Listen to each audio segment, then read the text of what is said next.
This Torah class is brought to you by TorahAnytime.com. Okay, good morning everyone. I want to focus on the Sugya on Daf Tzadi Gimel Amud Aleph, going on to Tzadi Gimel Amud Beis. The Gemara tells us the teaching of Shmuel. Shmuel said that if two people put money in a pot, one put 100, one put 200, so then the profits are divided. It's Machlokes Rabbah and Rav Hamnuna. What is this referring to? What does it mean the profits are divided? Rabbah says that that's probably if it's a partnership of an ox that was originally supposed to be used for plowing, and ultimately it is used for plowing. But if it was used for shechting, so then they're being nene from the actual meat of the animal, they'll be nene in proportion. According to Rav Hamnuna, even if the ox was ultimately used for plowing, they will divide the profits. Fine. The question is, what's the lamdos of Shmuel? Here you have two partners. They have completely different shares in the animal. Why would they divide equally? Why would they not divide proportionally? So we have the shita of Rashi here. Rashi says, shar lecharisha. Rashi says, shalakhu behen shar lachrosh. They bought an ox to plow with. V'chorshin bay, and they plow with it. Ve'in chalko shalzah moyo b'lei chalko shalzah. You see, when you buy an ox, one share is not going to work more than the other. Even though it's a 66-33 partnership, nevertheless, without the 33%, nothing gets done. Without the 33%, nothing gets done. By that token, even if it was, let's say, 80-20, without the 20%, nothing gets done. Therefore, they divided equally. Avo shar lecharisha v'hishbiach bebasar v'shachtuhu. However, Rashi says it's different if the actual item was shechted. So, let's think for a moment. Rashi is saying a svara. What's the svara? Why they divide the profits equally? Because even though they have unequal shares, nevertheless, there would be no ability to profit whatsoever without each share. So each share is equally contributing to make a viable plow. Okay, fine. However, Tosfos seems to say a different svara. Tosfos seems to say, let's see. Tosfos seems to say, the point is not that the ox could not plow with without both shares. Says Tosfos, the mishum hachi have hasam haschar leemtza. The reason why by an ox they divide the earnings is the meikara adaita dahachi nishtatfu. That was the understanding of the initial partnership. When they made a partnership, and to begin with, it was with the agreement that they would split the earnings. Okay? It's not that they are equally contributing. Maybe not, Tosfos says. Maybe the one that has a share of 200 is really contributing more than the one that has a share of 100. But nevertheless, they entered the partnership with an understanding and agreement that they would split the earnings. Tosfos says, "The mishum hachi have hasam haschar leemsa, the meikara adaita dahachi nishtatfu." Fine. The Rosh adds a little bit more than that. The Rosh says, not only do we assume that they went into the partnership with the understanding that they're going to divide, but even more than that. Normally, if partners have an unequal partnership, they'll spell out, okay, so I take 66%, you take 33%. The fact that they did not explicitly make that stipulation is deemed as if they expressly stipulated that they will be dividing. V'chein gimel shehitilu lekis. Amar Shmuel, Shnayim shehitilu lekis echad, zeh mana, v'zeh masayim, haschar leemtza. Di'boile la'asnuye.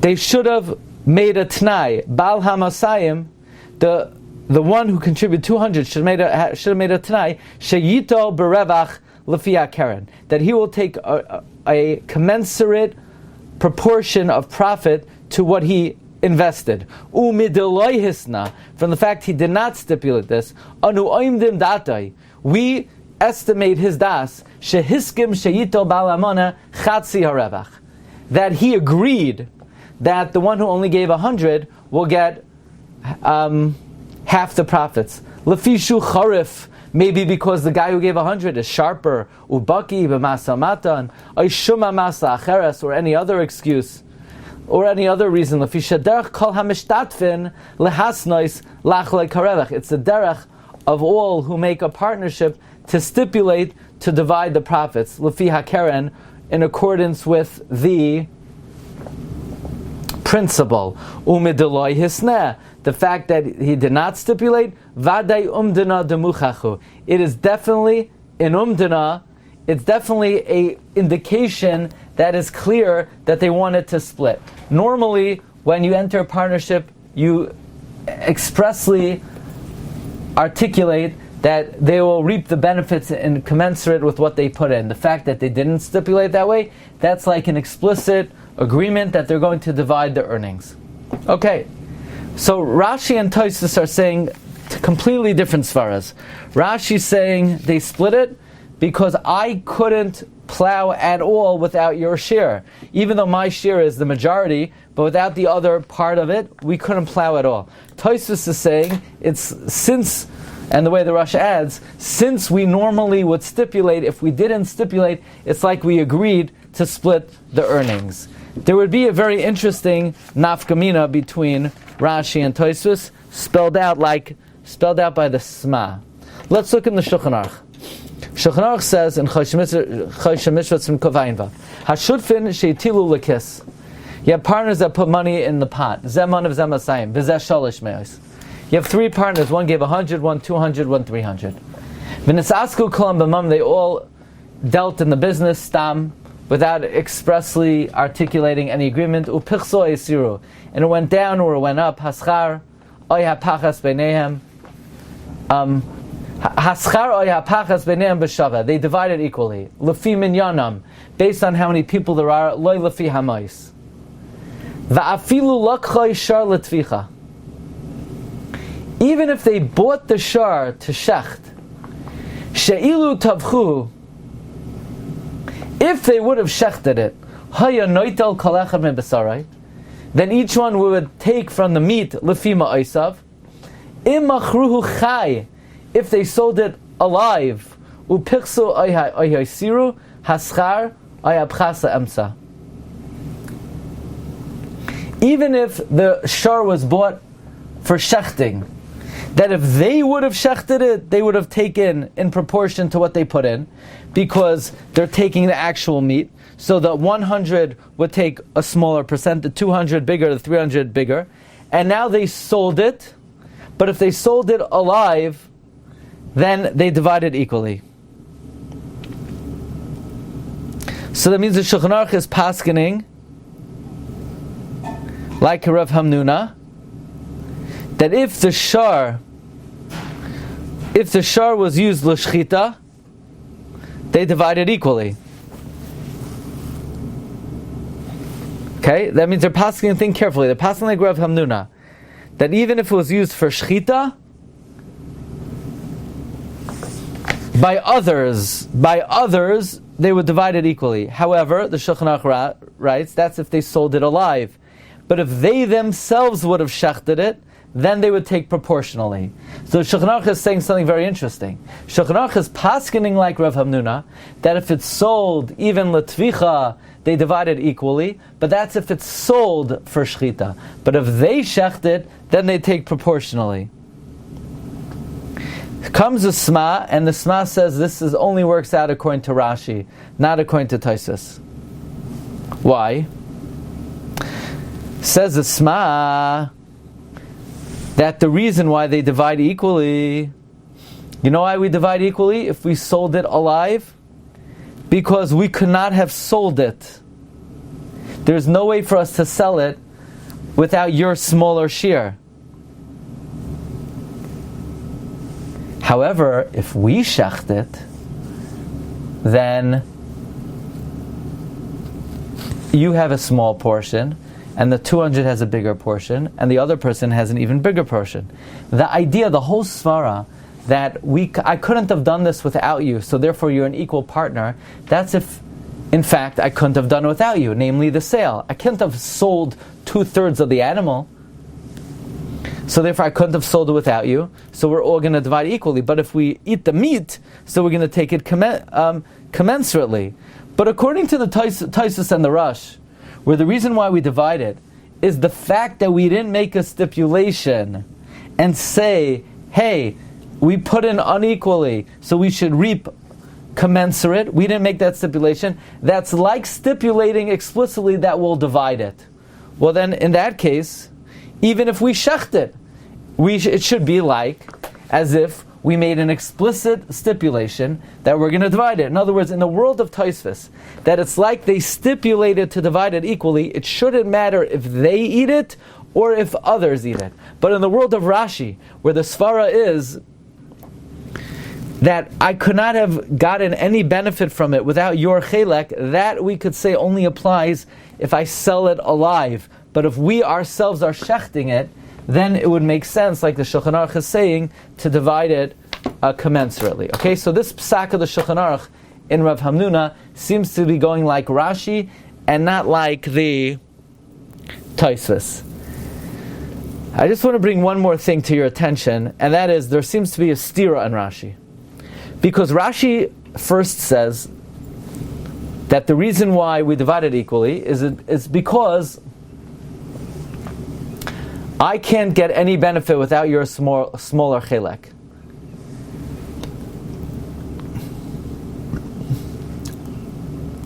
But then the thing is,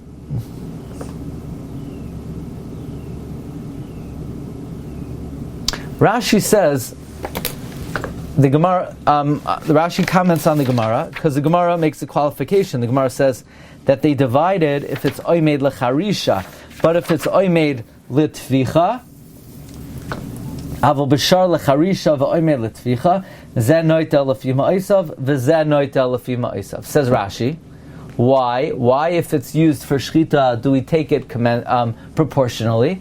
Shahari mischalek le'evarav, because it's divided by the limbs. V'had dinakat. Rashi wants to know, okay, so we'll divide it proportionally. Why does it talk about a case where we originally bought it for plowing? V'had dinakat reishis mikchan lecharisha. The reason why we say that it was bought originally for plowing is rebusa ashmeinan. Ta'afa gav de meikara adaita de lemiflag b'shava nachas l'shutfis. Even though in the beginning we entered into the arrangement that we should divide it,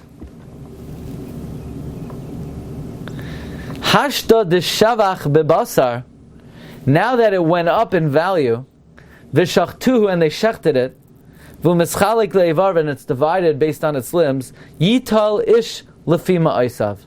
Each person should take in accordance with its money.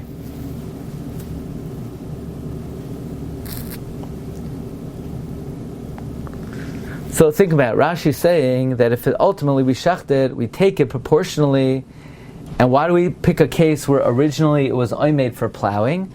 To teach that even though originally, when we entered the partnership, we had in mind to divide, but now we will take proportionally. What do you mean originally when we entered the partnership we had in mind to divide? That's not Rashi's svara. Rashi said the reason why you divide equally, if it was lecharisha, is because of a totally different svara. The svara is that my chelek can't get any benefit. My chelek is worthless without your chelek. The reason to divide in the Rashi's world is because my share is valueless without your share.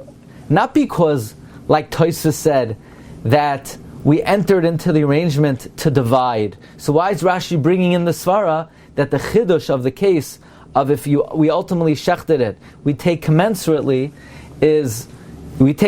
even though we originally had in mind to divide. Rashi doesn't subscribe to that.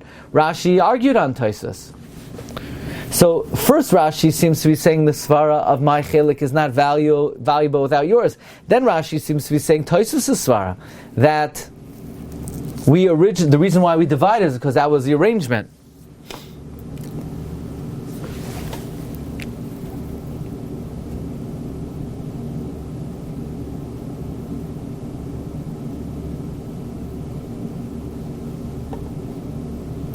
So maybe you would say, okay, it's not a stira. Rashi holds that the reason why you divide is because my share is not valued without your share.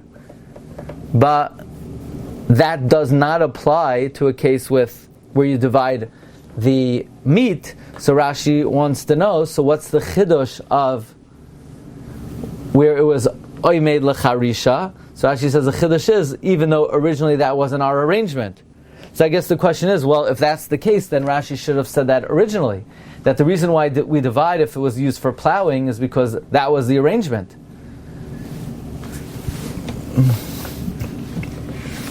The Kesuvos Hamishpat seems to say something very interesting and difficult, which would appear to answer the stira on Rashi's. And that is,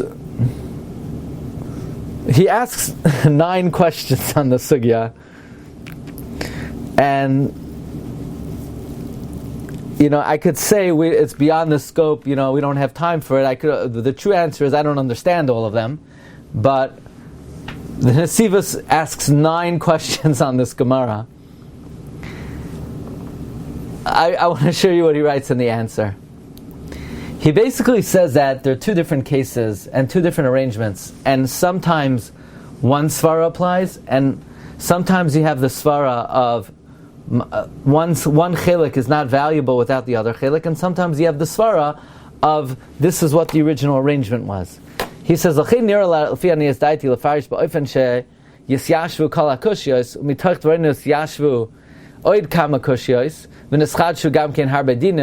he quotes the Gemara in Kesuvos and the Shas and the Yushalmi that the Rush brings, and they're talking about 2 different things. That the Gemara in Kesuvos is talking about you bought a shar for plowing, and it was ultimately used for shechting. That they changed their mind, or they bought it for shechting, and they decided to sell it alive. In that case, where they changed their mind, you can't say the svara, they should have made a stipulation. Why didn't they make a stipulation? They didn't have to make a stipulation, because they bought it originally to divide it immediately. What should they stipulate? They should stipulate that we're going to take it proportionally. They were going to divide it la'ivarim. Or if they bought it for plowing, and they didn't buy it to a profit, that each one is going to plow it themselves, what are you going to say? Oh, you know why we should divide? Because we didn't stipulate it should be proportionally. Why? Why do we have to stipulate? I'll use it on my day and you use it on your day. The only reason why we would divide it is what Rashi says. Because I can't benefit without your chelek. Or when we sell it alive, I can't sell it without your chelek. Mishum hachi kishetavchu machru abasar shafshal v'yach gam b'chelek hamru b'levad avsha machru b'yachad no'ilum lefi ma'isem. In a situation where we bought it to plow, and ultimately we sell it for the meat, you can't use the svara. Well, we should have stipulated originally. He says, either if we bought it to plow, so then we're going to divide the plowing days, and if we're going to divide the plowing days, no stipulation needs to be made. We didn't have to stipulate it's going to be proportional. He says,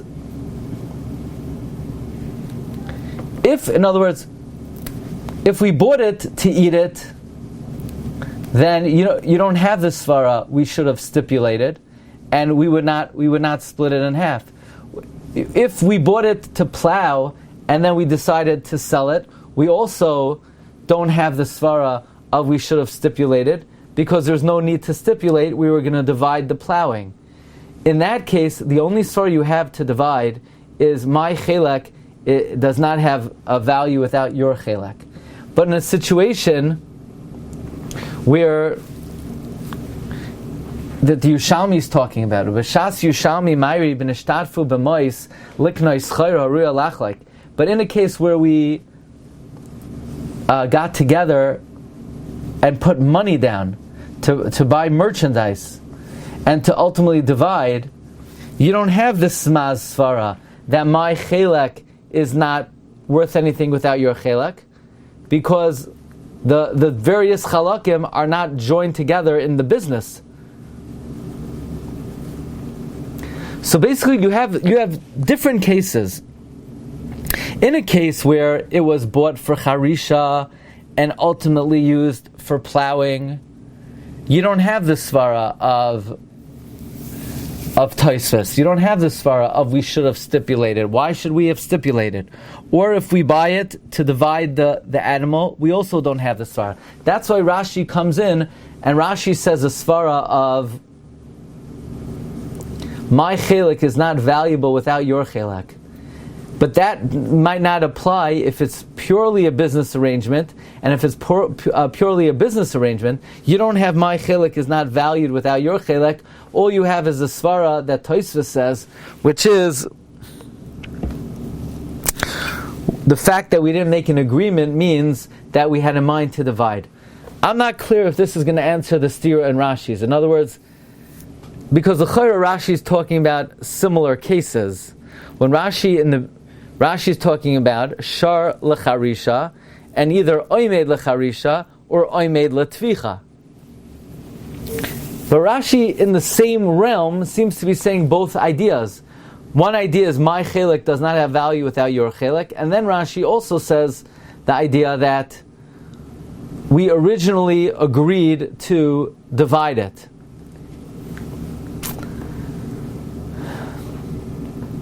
Okay, Rabbi Say, that's what I have for you. Have a good day, everyone. Bracha v'atzlacha, be matzliach. Okay, kol tov. Thank you, Rabbi. Kol tov, be well. Bye-bye. You've just experienced another Torah class brought to you by TorahAnytime.com.